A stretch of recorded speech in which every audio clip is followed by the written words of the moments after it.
اور کبھی کبھار دنیا کی وہ روح ایسا لگتا ہے کہ اب جانتے ہیں یہ واقعی غالب آ رہے ہیں، لیکن بس یہ جان لیں کہ جب قیامت آتی ہے پھر آزمائش پہلے 3.5 سال اور پھر آخری 3 سال اور آدھے سال خدا کا غضب ہوتا ہے، تب خدا توازن قائم کرے گا اور وہ سب کچھ درست کرے گا۔ تو فکر نہ کرو کہ خدا ان تمام تارکین وطن کا خیال کیوں نہیں رکھتا جو زخمی ہو رہے ہیں۔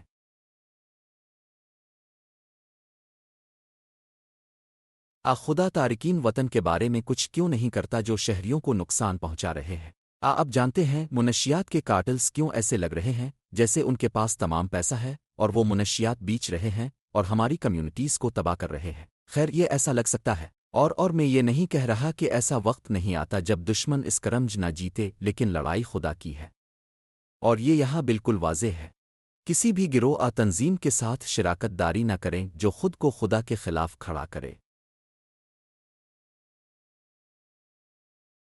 حماس تباہ ہو چکی ہے، حزب اللہ تباہ ہو چکی ہے، IRG ایران ریپبلکن گارڈ آج تباہ ہو رہا ہے، توڑا جا رہا ہے۔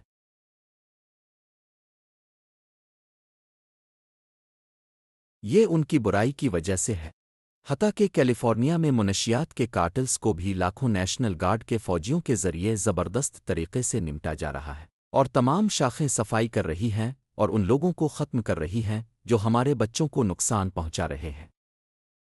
اور میں نے آج ایک شخص سے بات کی، دعا کی کہ ان کا بیٹا سڑک پر چل رہا ہو اور اس کے قریب فائرنگ ہو اور اب وہ سڑکوں پر چلنے سے ڈرتا ہے۔ اور یہ واقعی ایک حقیقت ہے اور واقعی ہوتی ہے، اور میں صرف امید کرتا ہوں کہ اب دیکھیں گے کہ خدا آپ کی مدد کرے گا اور اب خدا کی طرف سے رہنمائی کریں گے اور گناہ کے ساتھ شراکت نہ کریں، آئیے سچائی کے ساتھ شراکت کریں۔ تو اب 8 سے 14 آیات پڑھیں نینس۔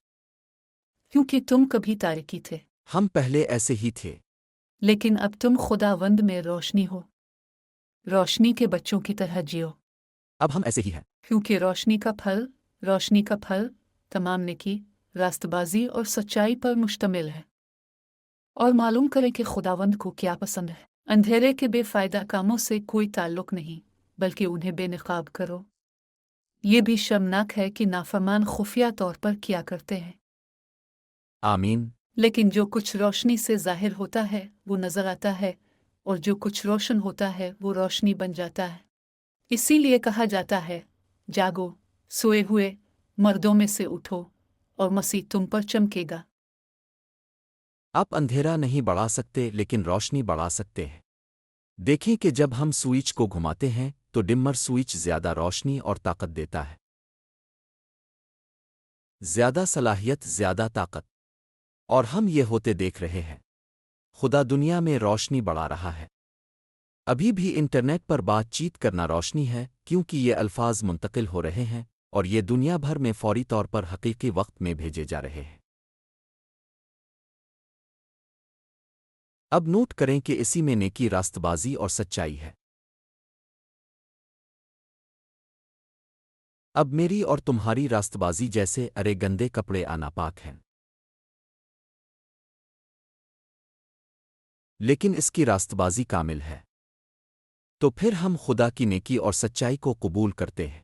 تو جب ہم کہتے ہیں میں اپنا دل خداوند کے سپرد کر رہا ہوں، تو ہمارا گھر صاف ہو رہا ہے، لیکن پھر ہمیں کلام پڑھنا پڑتا ہے اور روح کے پھل کی چیزوں کا فرنیچر رکھنا ہوتا ہے جن کے بارے میں ہم نے غلطوہے میں بات کی تھی۔ میں کہوں گا کہ ہم مکمل طور پر اندھیرے کو اپنے اوپر حملہ کرنے سے روک نہیں سکتے، نہیں، لیکن ہم اس پر روشنی جلا سکتے ہیں۔ آمین۔ اور یہاں تک کہ ہمارا آئی پیڈز، ہمارے فونز، انٹرنیٹ ڈیوائسز وغیرہ، ہم ہمیشہ کنٹرول نہیں کر سکتے کہ کیا آ رہا ہے، لیکن جب وہ آتا ہے تو ہم جو دیکھتے ہیں اسے کنٹرول کر سکتے ہیں اور ہم اسے روک سکتے ہیں، بس نظر انداز کر سکتے ہیں اور اس پر توجہ نہیں دے سکتے، اور دشمن کو اس سے آپ کو پھنسنے نہ دے۔ بالکل ٹھیک۔ ہم بل بورڈ سے منہ موڑ سکتے ہیں، ہم اس شخص سے منہ موڑ سکتے ہیں جو شاید اپنا جسم آپ کی طرف دکھا رہا ہو، ہم ان کوکیز سے منہ موڑ سکتے ہیں جو ہمیں غلط پیغامات بھیج رہی ہے، ہم منہ موڑ سکتے ہیں، جی ہاں، ہم ایسے ای میل سے منہ موڑ سکتے ہیں جو دلکش ہوں۔ اور نوٹ کریں کہ یہ ایک مسلسل قطرہ ہے۔ اور کچھ دنوں میں اسے اسکرین سے ہٹانا آسان ہوتا ہے، لیکن کچھ دن جب ہم مشکل وقت سے گزرتے ہیں یا زیادہ کمزور ہوتے ہیں، اسی لیے ہمیں ایک دوسرے کی ضرورت ہوتی ہے۔ ہمیں نینسی میری ذمہ داری ہے۔ ہم ایک دوسرے کے سامنے جواب دہ ہیں۔ ہماری زندگی میں لوگ ہیں، اور آپ کے پاس زیادہ لوگ نہیں ہو سکتے، لیکن آپ کے پاس کچھ ایسے لوگ ہونے چاہیے جن کے سامنے آپ بہت جواب دہ ہوں اور جو ہماری مدد کر سکیں۔ اور پھر نوٹ کریں، ہمارا اندھیرے سے کوئی تعلق نہیں، کیونکہ جب آپ اس کے ساتھ کھیلتے ہیں تو ہمیں شرمندگی محسوس ہوتی ہے، اور جب ہمیں شرمندگی محسوس ہوتی ہے تو ہمیں جرم کا احساس ہوتا ہے، اور جب ہمیں گناہ محسوس ہوتا ہے تو ہم وہ وزارت نہیں کرنا چاہتے جو خداوند نے ہمارے لیے دی ہے، اور پھر ہمیں چھوڑنے کا دل کرتا ہے۔ اکثر اوقات کسی کے چھوڑنے کی وجہ یہ ہوتی ہے کہ وہ اپنی ذاتی سوچ میں کسی چیز کے ساتھ اندرونی مسائل کا سامنا کر رہا ہوتا ہے۔ اسی لیے یسوع آتا ہے تاکہ ہمیں زندگی ملے اور وہ زیادہ فراوان ہو۔ اور اس کا مطلب یہ نہیں کہ ہم کامل ہیں، لیکن اس کا مطلب یہ ہے کہ جب ہمیں چیلنج ملتا ہے تو ہم بس کچھ نہیں کرتے۔ ہم جوانی کی ہوس سے بھاگتے ہیں نا، ہم اس سے بھاگتے ہیں۔ اور میں کہنا چاہتا ہوں آج شاید یہ پہلے سے کہیں زیادہ پیچیدہ ہے، کیونکہ جب میں بڑا ہو رہا تھا تو شاید اس شراب کی دکان جانا پڑتا تھا جہاں خراب میگزینز ہوتے تھے نا، آپ کو کسی بار جانا پڑتا تھا شہر کے کسی کونے میں جہاں لوگ گھوم رہے ہوتے اور غلط کام کر رہے ہوتے تھے۔ لیکن اب یہ سب کچھ آپ کے ٹی وی، موبائل فون اور آئی پیڈ پر آتا ہے۔ تو ہمیں واقعی وہ ایمان کی ڈھال لگانی ہے، اور ان باتوں پر اپنے شریک حیات اور ایک دوسرے سے بات کریں۔ اور اب جانتے ہیں میرے بیٹے کیتھ، اور میں نے چند ہفتے پہلے کہا تھا کہ جو بھی دنیا نہیں چاہتی کہ ہم بات کریں، شاید وہی بات کرنی چاہیے، کیونکہ اسی طرح دھوکہ دہی آہستہ آتی ہے، لیکن روشنی جب ہم روشنی بڑھاتے ہیں۔ آج میں اتنا اچھا نہیں دیکھ پاتا جتنا میں 20 سال کا تھا، ہمم، تو میں کیا کروں؟ میں لائٹ آن کرتا ہوں، میں اپنی اینک لے آتا ہوں۔ میں ایسا کیوں کر رہا ہوں؟ تاکہ میں بہتر دیکھ سکوں، تاکہ میں راستے میں آنے والی چیزوں پر نہ گروں، اور ہم بہتر طریقے سے راستہ تلاش کر سکیں۔ ہمیں یہ روحانی طور پر کرنا چاہیے۔ کلام روشنی ہے، یسوع روشنی ہے، اور جب ہم انہیں اپنے اندر لاتے ہیں تو ہم چیزوں کو جیسا ہیں ویسا دیکھنا شروع کر سکتے ہیں۔ اور اسی لیے وہ کہہ رہا ہے، اس سونے والے جاگو اور مسیح تم پر چمکے گا، آیات 15 سے 20۔ تو پھر اپنی زندگی کا خیال رکھنا، اتنے غیر دانشمندانہ نہ، لیکن اتنی ہی عقل مند، ہر موقع کا بھرپور فائدہ اٹھانا، کیونکہ دن برے ہیں۔ لہذا بے وقوف نہ بنو، بلکہ سمجھو کہ خداوند کی مرضی کیا ہے۔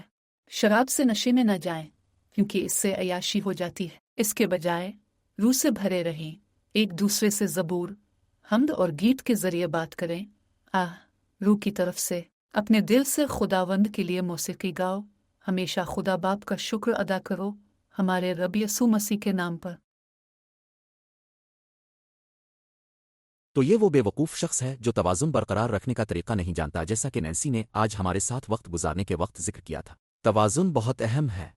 ہم صحت مند توازن تلاش کرنا چاہتے ہیں۔ ہم قانونی تعصب میں نہیں گرنا چاہتے، اور نہ ہی ہم پاگل پن کی طرح جو چاہو کرو۔ ہمیں وہ توازن تلاش کرنا ہوگا، اور یسوع اپنے کلام میں ہمیں توازن کی اس جگہ لے آتا ہے۔ نوٹ کریں کہ اس پر لکھا ہے، شراب کے نشے میں مت ہوں، جو بھی کریں منشیات استعمال نہ کریں، چاہے قانونی ہو یا غیر قانونی۔ زیادہ شراب، بیئر، سخت شراب جو بھی ہو نہ پیو۔ اتنا نہ کریں کہ نشے میں ہوں۔ میں یہ بھی کہنا چاہتا ہوں کہ کسی نے مجھے چند سال پہلے بتایا تھا کہ وہ اپنی شراب نوشی کو کم کرنے کی کوشش کر رہے تھے، کیونکہ انہوں نے محسوس کیا کہ جب وہ زیادہ شراب پی چکے ہوتے ہیں تو غلط فیصلے کرتے ہیں۔ اور میں نے سوچا، ارے ہیلو، ہاں، یہ واقعی سچ ہے۔ تو ہم نے اسے صاف کر دیا، اور پھر دیکھا کہ وہ ہمیں یہاں ایک اور فہرست دیتا ہے۔ اب گانے گاؤ۔ دیکھو، یہ ہمارے گھر میں اچھا فرنیچر ہے۔ حمدیں گاؤ، روح کے گیت گاؤ، دھن بناؤ، موسیقی بناؤ۔ اور جیسا کہ نینسی نے ذکر کیا، موسیقی ہمیں خدا سے دور لے جا سکتی ہے، اور ہمیں ایسے انداز تلاش کرنے ہوں گے جو ہمیں پسند آئیں، اور وہ ردھم جو ہمیں پسند آئیں۔ لیکن بول اور جو انہیں پروڈیوس کر رہا ہے اس شخص کی روکیا ہے جو اسے پیدا کر رہا ہے۔ آئیے کی روح ہے۔ کیا یہ لالچ کی روح پیدا کرتا ہے؟ کیا یہ آپ کو لڑنے پر مجبور کرتا ہے؟ اور میرا خیال ہے کہ اس میں سے کچھ چیخنا بہت زیادہ درد ہے۔ یہ بہت تکلیف دہ ہے۔ وہاں بہت کچھ ہو رہا ہے، اور نوٹ کریں کہ یہ دل سے آتا ہے۔ اب جو کچھ دل میں ڈالا جاتا ہے وہی ہمارے منہ سے نکلتا ہے۔ تو اگر میں ٹی وی دیکھنے جا رہا ہوں تو مجھے اسے خدا کے کلام اور خدا پرست لوگوں کے ساتھ صحت مند وقت گزارنے کے ساتھ متوازن کرنا ہوگا۔ اگر میں سڑکوں پر نکلنا چاہتا ہوں اور گواہی دینا اور شیئر کرنا چاہتا ہوں تو مجھے اپنی زندگی کے گروپ میں کچھ وقت گزارنا ہوگا تاکہ اسے مضبوط بنایا جا سکے۔ تو ایک دوسرے کو متوازن کرتا ہے، اور ہم نہیں چاہتے کہ ایک کو دوسرے کے بغیر ہی کریں۔ اگر میں بس دیتا ہوں اور خدمت کرتا ہوں تو میں کبھی خود کو پروان چڑھاتا نہیں، میں کمزور ہو جاؤں گا اور پھر دشمن قدم جمانے کی کوشش کرے گا۔ اور نوٹ کریں کہ وہ آخری حصے میں کہتے ہیں سب کچھ خداوند یسوع مسیح کے نام پر ہونا چاہیے۔ اب آئیے اس حصے کا آغاز کرتے ہیں جس پر ہم اب خاندان کے بارے میں بات کر رہے ہیں۔ یہ ایک عیسائی گھرانے کے لیے ہدایات ہے۔ شاید ہم یہ سب نہ پڑھ سکیں، لیکن آئیے آیت 21 پڑھ کر شروع کرتے ہیں، اور یقینی بنائیں کہ آیت 21 کو نشان زد کریں، انڈر لائن کریں، گول کریں، ہائی لائٹ کریں، کیونکہ یہی اس پورے باب کو سمجھنے کی کنجی ہے۔ مسیح کی عقیدت میں ایک دوسرے کے سامنے سر تسلیم خم کرو۔ تو سبمٹ کا کیا مطلب ہے؟ اس کا مطلب ہے کسی اور کے ساتھ اختیار مشترکہ اختیار کے تحت آنا۔ یہ سر تسلیم خم کرنے کا مطلب نہیں کہ ہم کمتر ہیں۔ دیکھیں، یہ سبمیشن کو دیکھنے کا غلط طریقہ ہے۔ اطاعت کا مطلب ہے دوبارہ دیکھو ایک دوسرے کو۔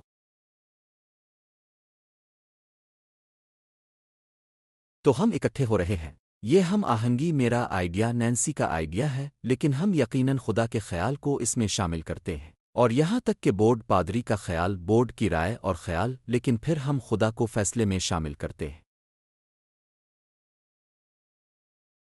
ہمارے بچوں کے ساتھ بھی یہی حال ہے۔ ہم والدین ہیں، لیکن اگر ہم اپنے بچوں کی بات نہ سنیں تو ہم ان کی صورتحال کی غلط تشخیص کر سکتے ہیں۔ اور نوٹ کریں احترام کے لیے۔ احترام کیا ہے؟ احترام کا مطلب احترام ہے۔ خیر، میں والدین ہوں اور اب جانتے ہیں ہم میرے طریقے سے کریں گے کیونکہ میں والدین ہوں۔ خیر،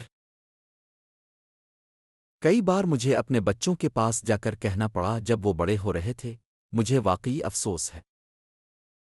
جو میں نے کہا وہ اچھا اور درست تھا، لیکن جس طرح میں نے کہا، جس انداز میں نے کہا وہ غلط تھا، اور اس کے لیے میں معذرت خواہ ہوں، اور برا کرم مجھے معاف کر دیں، چاہے بیٹا ہو یا بیٹی، کیونکہ یہی رشتے کی کنجی ہے۔ اور نوٹ کریں کہ وہ مسیح کے تصور کو بھی شامل کرتے ہیں۔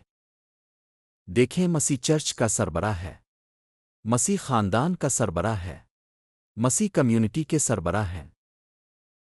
درحقیقت ایک دن یسوع، ہم جانتے ہیں کہ یہ کہاں ہونے والا ہے، ماؤنٹ آف اولیو۔ یہ وہ جگہ ہے جہاں وہ گیا تھا، وہ واپس آئے گا، اس کے پاؤں وہاں گرنے والے ہیں، ہم اس کے ساتھ ایک زبردست فوج میں ہوں گے، اور وہ اپنی حکمرانی قائم کرے گا اور پوری دنیا پر حکمرانی کرے گا۔ آمین۔ صرف وہ پہاڑ، صرف یروشلم نہیں، بلکہ ہر گھٹنا جھک جائے گا، اور ہر زبان اعتراف کرے گی کہ یسوع مسیح خداوند ہے۔ آمین۔ تو آج کے لیے وقت ختم ہو گیا ہے، لیکن کیا میں آپ کو ترغیب دے سکتا ہوں کہ باب کے آخر تک آیت 22 پڑھیں؟ بس اس پر غور کریں، بس جیسے تم ایک اچھا گوشت کا ٹکڑا کرتے ہو۔ آپ کیا کرتے ہیں؟ آپ اسے اچھی چٹنی میں کچھ دیر کے لیے میرینیٹ کرتے ہیں تاکہ جب آپ اسے پکائیں تو کیا میرینیٹ کرنے سے کیا ہوتا ہے؟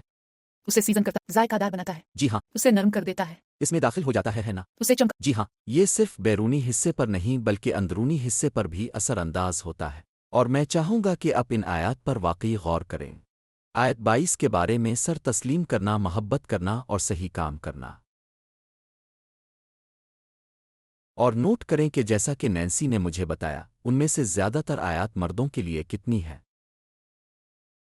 9۔ عورتوں کے لیے کتنے ہیں؟ صرف 3۔ ٹھیک ہے، تو ان آیات پر غور کریں اور اس پر غور کریں اور خدا سے پوچھیں۔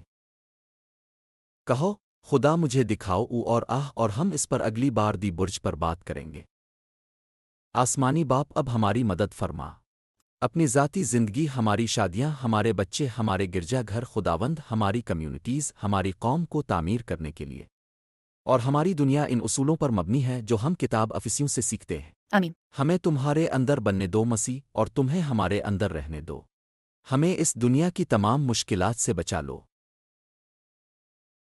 اور تمہارا غصہ آنے سے پہلے ہمیں تیار رہنا چاہیے۔ آمین۔ یسوع کے نام پر ہم دعا کرتے ہیں، آمین۔ ارے خدا تمہیں سلامت رکھے۔ آج ہم نے مزہ کیا، اور ہم منتظر رہیں گے کہ بیویوں اور شوہروں کی ایک دوسرے سے محبت کرنے کی اطاعت دیکھیں۔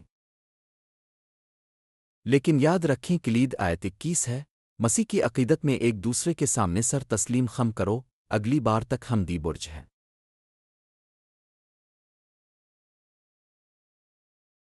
آج دی برج پر ہمارے ساتھ شامل ہونے کا شکریہ۔ براہ کرم ہماری ویب سائٹ www.online پر دیکھیں۔ اس کے علاوہ ہمیں اپنے پسندیدہ سوشل میڈیا پلیٹ فارم پر لائک کریں، اور اگر آپ یوٹیوب پر ہیں تو ضرور لائک کریں اور سبسکرائب کریں۔